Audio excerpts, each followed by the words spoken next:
Hein? On va aller dans mon bureau. Devant son psychiatre, Bastien, 7 ans, ne cache pas ses angoisses. Non, t'as pas envie de te faire vacciner?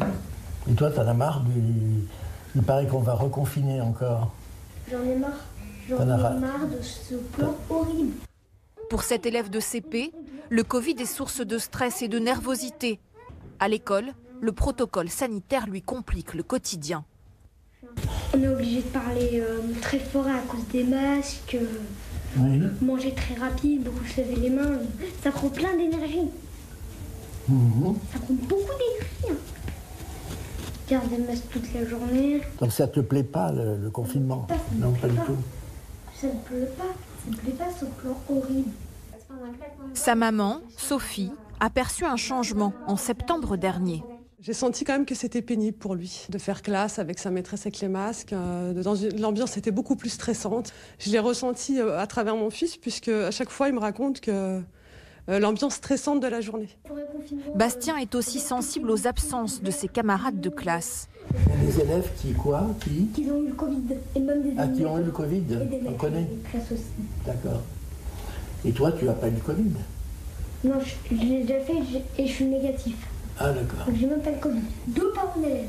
2 parents d'élèves qui ont eu le virus? Oui. D'accord. J'ai senti que son inquiétude était plus importante qu'avant quand il s'agit du variant et du nombre de cas qui s'est augmenté à l'école. Je l'entends, je lui dis que je le comprends, qu'à sa place aussi c'était dur et je l'encourage en lui disant qu'il est très courageux et que ses copains aussi sont très très courageux puisque c'est pas facile pour eux. Merci.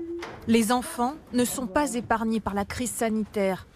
Ce pédopsychiatre a d'ailleurs constaté une augmentation des demandes de suivi. J'ai ressenti un besoin de consultation qui allait tout à fait au-delà de ce qui se passe habituellement pour la même période de l'année.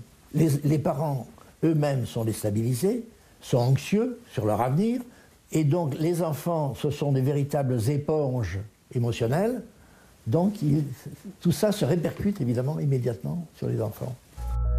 Une analyse partagée par les enseignants. Après le confinement du printemps, la reprise de septembre a révélé de nombreux traumatismes. En maternelle, par exemple, les enfants étaient beaucoup plus sensibles, pleuraient plus facilement en début d'année. La difficulté pour certains était de se remettre en groupe, de pouvoir réapprendre à des tâches scolaires, des tâches à être élève. Voilà, donc se concentrer, échanger avec les autres. Cette crise, elle est traumatique pour les enfants et je pense qu'on n'en mesure pas encore tous les effets, mais on les mesurera dans quelques années. Déjà, les hôpitaux constatent une augmentation sans précédent des admissions d'enfants, déprimés, anxieux, suicidaires ou même maltraités. Une conséquence directe de la crise sanitaire. La perspective d'un nouveau confinement inquiète les sociétés de pédiatrie. Elle demande à ce que les établissements scolaires restent ouverts pour ne pas sacrifier la santé mentale et sociale des jeunes générations.